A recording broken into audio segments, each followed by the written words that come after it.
Hello everybody and welcome back to a brand new episode of our Supercars career mode for the Chicago Street Course 4 race special here as Brock Feeney comes into this weekend atop of the standings, 2 wins on the season with a 27-point gap over Mark Winterbottom. Kostecki 81 points back, us all the way down in P9, while our Trackhouse teammate Jay Cook, their fellow rookie, P6 in the standings. In real life, it's Melbourne for this 4 race special. Of course, the race is split up with the normal points, but over the course of 4 races instead of the usual 2 races that we see in Supercars here. So it's going to be interesting to see how this works. It's all about the consistency you can manage over a span of, well, 4 short races. These races are going to be so short, there is going to be no pit stops. They're 8-lap races, so we're doing 4 8-lap sprints basically here from the Chicago Street Course weekend. As well, a part of this weekend, NASCAR is in town, which you're not going to see here in this episode, but what you are going to see is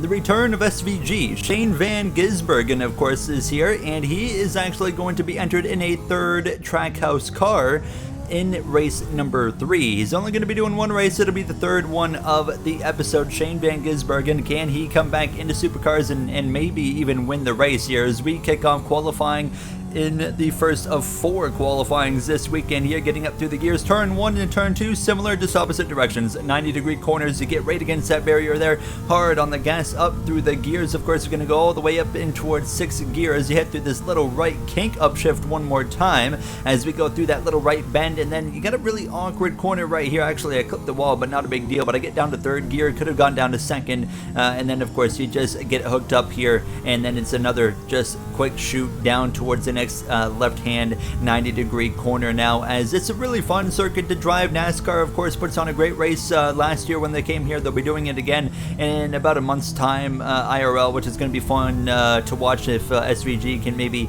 win again, and as well, hopefully seeing a proper Xfinity Series race with SVG in it as well will be a blast to watch here. Now, you come through a really interesting section. You're trying to carry as much speed as you can through this long, sweeping left-hander, and then, of course, you get down towards 3rd gear if you want. I keep 4th here, and then we go down to 2nd in the penultimate turn, a little bit deep into the corner. Not a big deal. It's actually do again clip the wall a little bit there. Of course, barriers so close here as we go down into this final turn. Overall, not a bad lap. This would be my fastest lap here. Now, to the line, what is it actually going to be in terms of timing? It's going to be top of the board pole position here in Chicago Street Course. Now, I was a little bit concerned someone would go faster, and I had my eyes on Brock Feeney, who was looking to be putting up some competitive lap times, but it was not enough. So we will be on pole in Chicago with Will Brown, Cam Waters, Brock Feeney, Brody Kostecki to follow with Winterbottom 2nd in the standings there.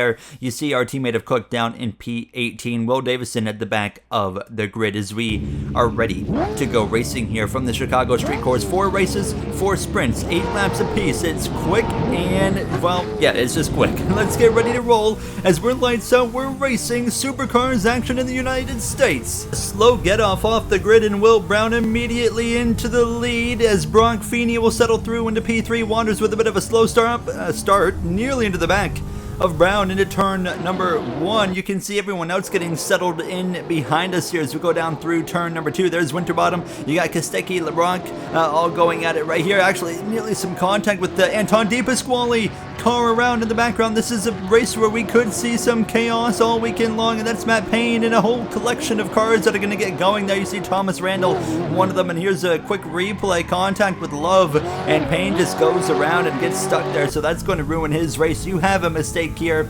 8 laps of racing, you have such little time to make it up, so it really does ruin your race if you have just one little moment basically here now. But we were, now focused in on going back forwards here and try to make up for losing the lead on that opening start of this race now, and we're relatively decently quick here. Now we're about 7/8 of a second behind Will Brown at the end of lap 1, but 8 laps around Chicago Street Course.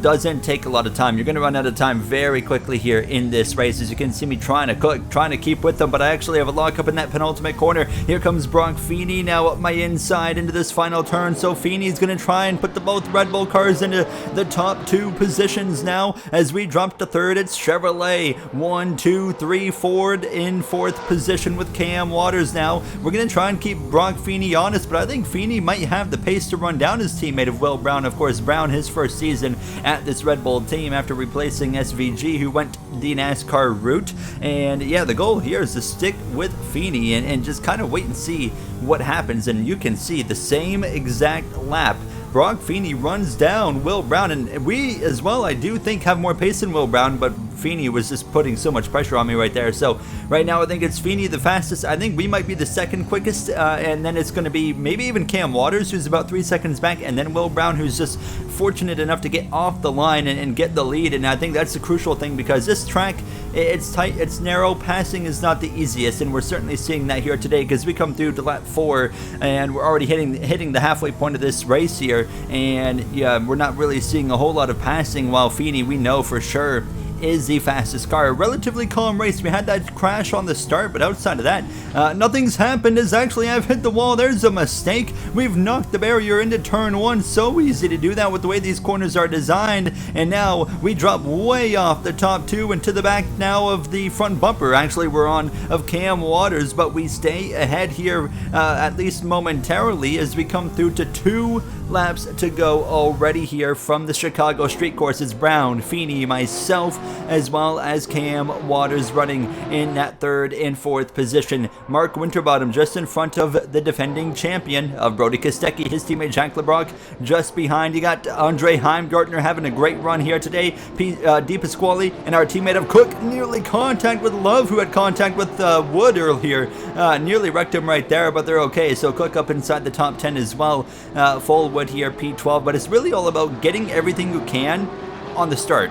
And that's just due to the difficulty of passing. Actually, Reynolds there at the bottom of the grid not having a great day. He's had some kind of issues as well. Not exactly sure what happened to him, but certainly a moment that's put him off. Now, as I actually had a moment right here, this was while I was going through the grid. I actually lost the back end in turn 2, and that allowed Cam Waters to slip through. So it's been a bit of a mess for myself here today as we dropped down to 4th place. Just slid the back end out, clipped the barrier. Fortunately, not really any real damage done, but we come to the final lap of the first of 4 races this weekend here from Chicago. We're not going to look at the points until the very end of the episode here, but yeah, overall, a little bit disappointed. We qualified pole, we had good pace. It's just some mistakes. Another mistake right here, actually going for a slick little drift right there on this final lap. But Cam Waters as well has run down the top 2 drivers of Brown and Feeney. So Brown certainly off the pace, but Feeney just could not find a way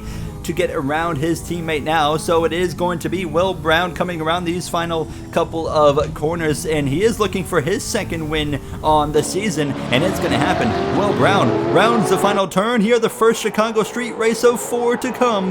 Will Brown wins race 1, as Brock Feeney will definitely extend his championship gap over the closest drivers behind, Winterbottom and Kostecki, who go 5th and 6th. The rest of the field coming to cross the line. Of course, for us there, a solid P4 effort. So, you know, nothing to hang our head low about. As you can see, some battles still happening around the circuit. There's Chaz Mostert, not a great run for him. He's going at it right now with Tim Slade, but in that final turn, Mostert's going to get the advantage. He'll take only P18, so a bit of a rough outing in race 1 for him, as it would all come to the line to finish. But yeah, a really interesting race number 1 here now, where we see Will Brown pick up the victory. Cook as well getting just inside the top 10. A good points day for us, of course, though, with that 4th position.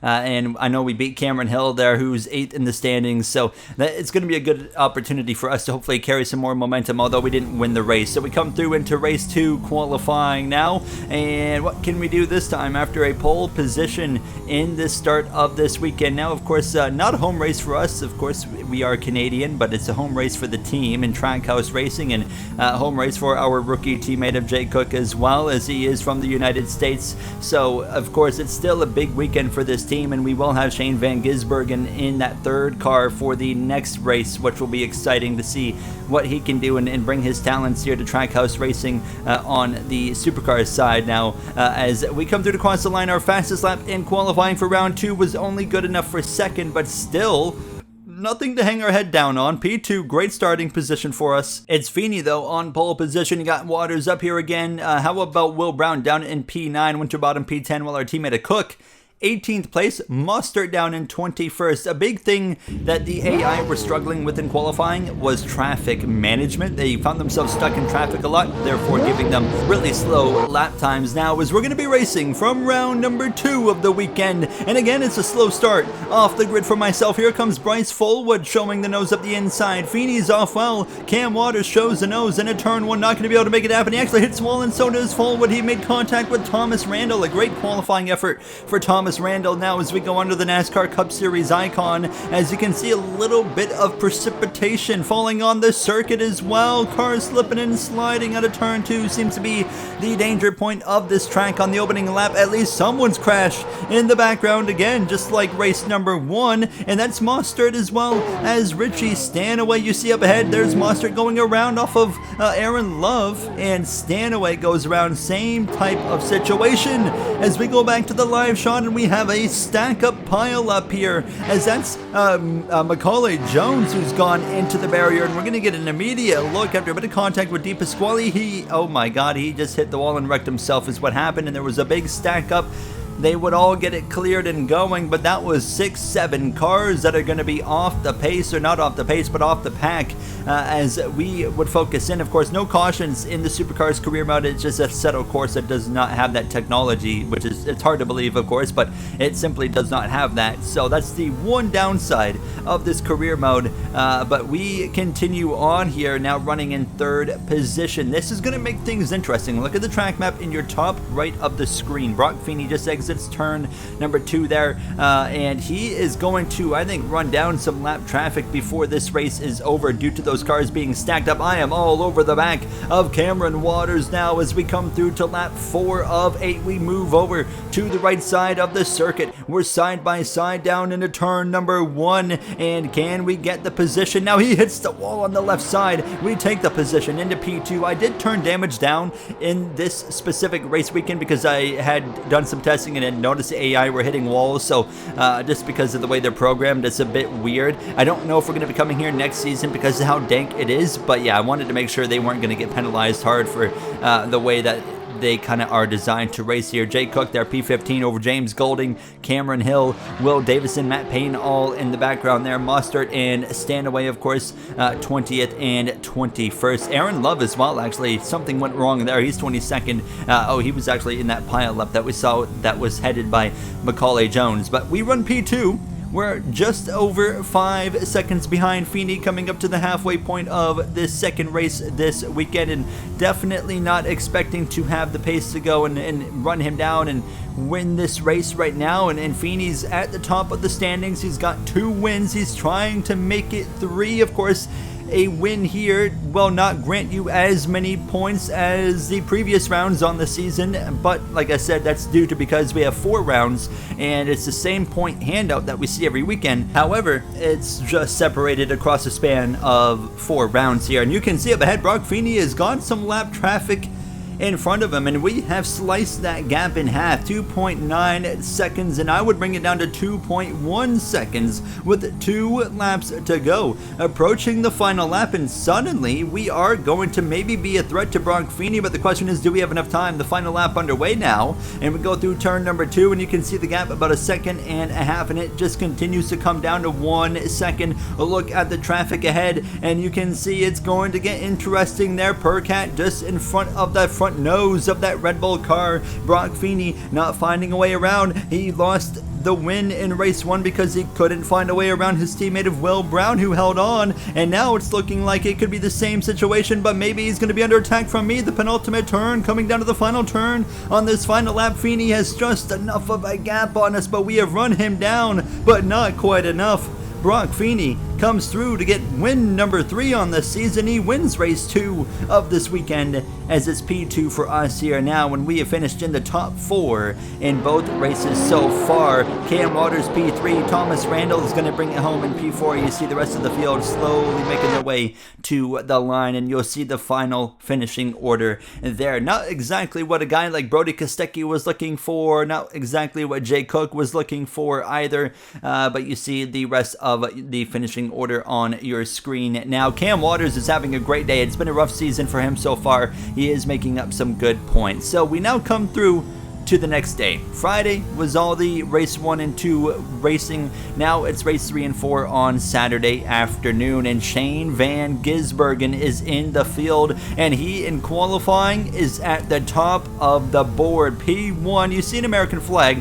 I don't know why. It was supposed to be the New Zealand flag, and his nationality in the game was set to that, but for some reason it was giving him the American flag, so I'm not quite sure what's going on there. But we come through to cross the line in qualifying 3, and we go P3 here in qualifying 3, and that was the best I was able to do. Fortunately, we would maintain, but Shane Van Gisbergen qualifies on pole position over Chaz Mostert. Mostert, a rough first 2 races, looking for a bounce back here in race number 3 as he comes in P7 in the standings into this weekend. Feeney P8, a little ways down the order, Will Brown in P10.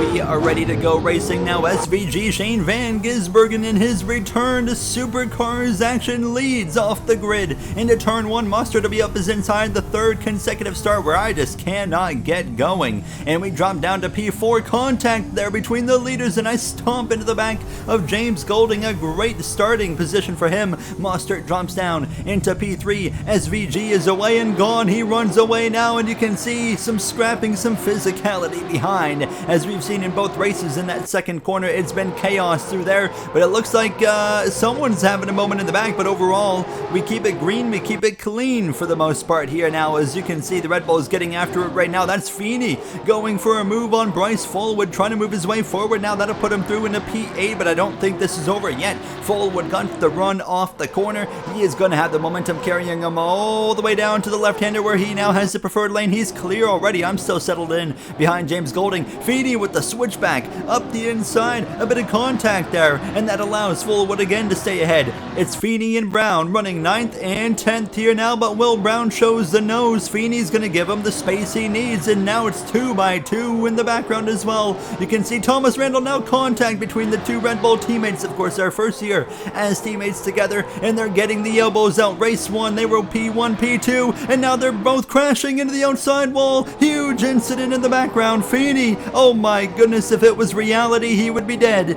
Thankfully, it's a video game, and we can continue on here in peace. Now we have more cautions, or not cautions, but accidents, and this was Di Pasquale getting dumped by Reynolds. David Reynolds turns him around on the nose of Jay Cook, who had a terrible qualifying effort, and the Red Bulls coming together side by side just doesn't work through there, and I think it's safe to say we won't be coming here next season. Absolute chaos now as we continue on. We haven't had any time for anything in this episode for radio communications or anything. It's just been action from start to finish. That's kind of the way this 4-race weekend is set up to be in Supercars. There's no pit stops, which in my opinion sucks. They do this, of course, like I said, at real life at Melbourne Albert Park, but there's not a Albert Park in Assetto Corsa through mods that is capable of holding the whole grid of Supercars, which is why we don't do that there. So, which is why we don't go to Melbourne at all currently now. Is how about Andre Heimgartner having a great run in P3 right now?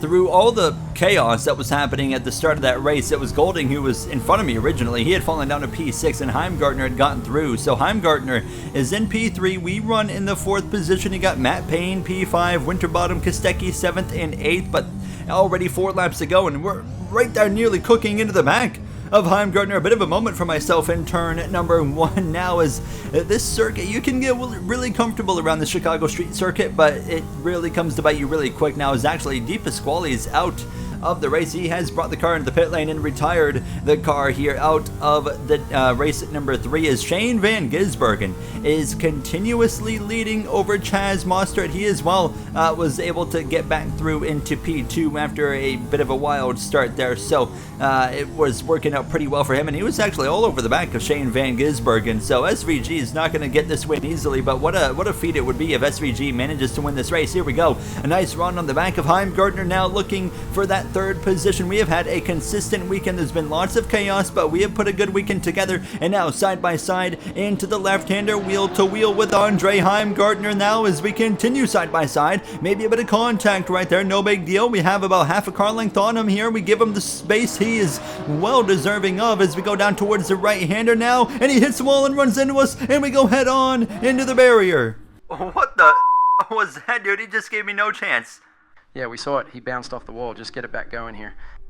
So we try to get back rolling, but it's a bit awkward because it's a high-speed zone, and we're trying to make sure we don't bank up into the racing line. So we're going to give up some ground, and actually there goes one of the shell cars right there. So we'll maintain P8. That was that shell car passing us, not for position. They're lap down actually right now. So P8 is where we currently run over Cameron Hill, Jack LeBrock as well. Winterbottom, the next car in front of us with 2 laps to go.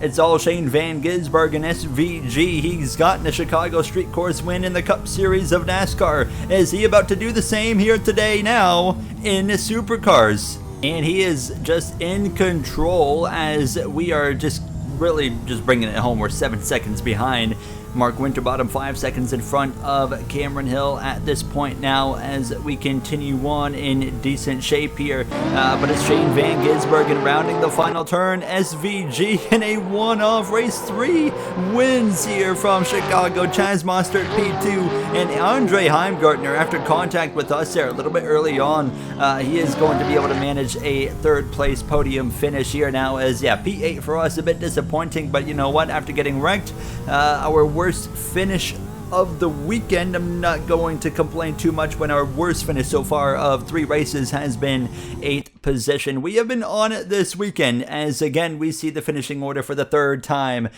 this weekend, but this of course leaves us with just now 1 more race to go, and Trackhouse Racing's now got 2 wins on the season, and one of them's with our rookie teammate Cook, and the other is with a one-off from Shane Van Gisbergen. I have yet to win for Trackhouse Racing, and we want to be able to change that here maybe today, and it starts by qualifying pole position again for the final race. 4 of 4. We were 0.4 of a second up on Matt Payne, Brock Feeney, Mostert, Hill, Pasquale, Cook, Ryan Wood, David Reynolds, and Will Davison there in the top 10 as Aaron Love made up the back of the grid. So we got one final chance. We have been great all weekend long, but we haven't quite pulled off a win. Here we go. We're racing from Chicago Street Course for the final time. It's a decent launch off the grid. Not perfect, but we're at least alongside Payne into turn 1. If we can just exit turn 1 even wheel to wheel or ahead, it'll be even better. Contact. Payne turns us round, and we've spun here in Chicago out of turn 1. I am so done with these guys, man. I don't get it. They're so terrible.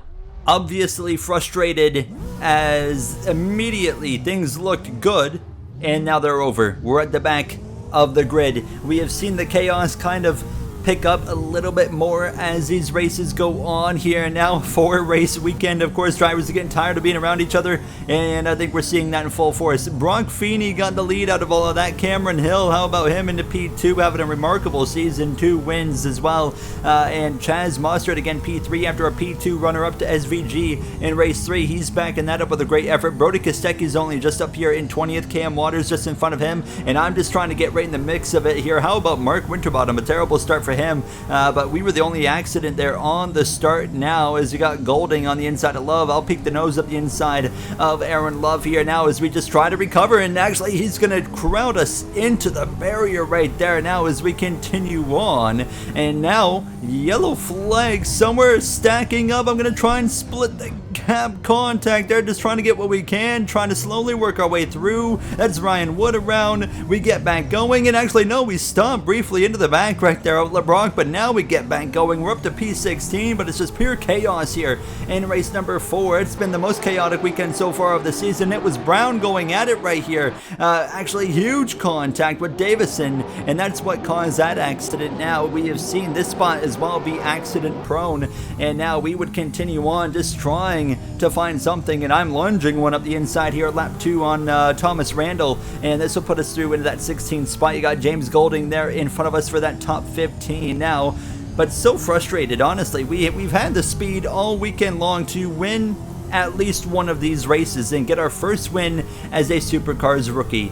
Unfortunately, it just hasn't worked out. It's not dampening my spirits. We're still after it. We're lunging up the inside of Golding, actually using a little bit of that rear bumper on his front bumper. I'm certainly driving a little bit more aggressive at this point, more frustrated, I think maybe is the more proper word, because, I mean, we enter turn 1, you know, leading that race, and we get turned. So, certainly frustrating here, but we're continuing forward up into P14 now, where they move their done and complete on Nick Percat, Jack LeBronc, as well as Davison there, P13, P12, as LeBronc has a bit of a moment there, and we have a bit of contact there as he tries to correct it. One win on the season, of course, for him early on in the opening round of Bathurst. That was the second race that he was able to pick up the win, and in the background, he actually hits the wall. No other contact, fortunately for him. We all continue on, but we might even still get a top 10 out of this, which would be quite impressive now as we are up to the back of Will Davison. You got Andre Heimgartner, who we had that big moment there against in race number 3, battling for that 3rd position. So how is he going to race this time now? As you can see, a bit of a wide exit for Davison right against that left side wall. This is going to allow me to show the nose here. Lap 5 of 8 here, up the inside, wheel to wheel. Who's going to get into the corner first? We lunge it deep into the right-hander, lock up a little bit there, crowd him towards the barrier. You can't get that much closer together without an accident. We go through into P12. Now, let's go run down Andre Heimgartner for that 11th spot, and maybe even Richie Stanaway for the top 10. Chaz Mustard has gotten through into second there. A little shot to the back of Heimgartner in that final turn. He slowed up a little bit earlier than I expected. Of course, bumper-to-bumper contact is frowned upon for overtaking when it comes to Supercars here. 3 laps to go, and I can't get the car stopped into turn 1, and a bad race 4 just continues to get worse. And at this point, I was just so frustrated and fed up. That was not me missing a braking zone. That wasn't even Heimgartner slowing down too soon.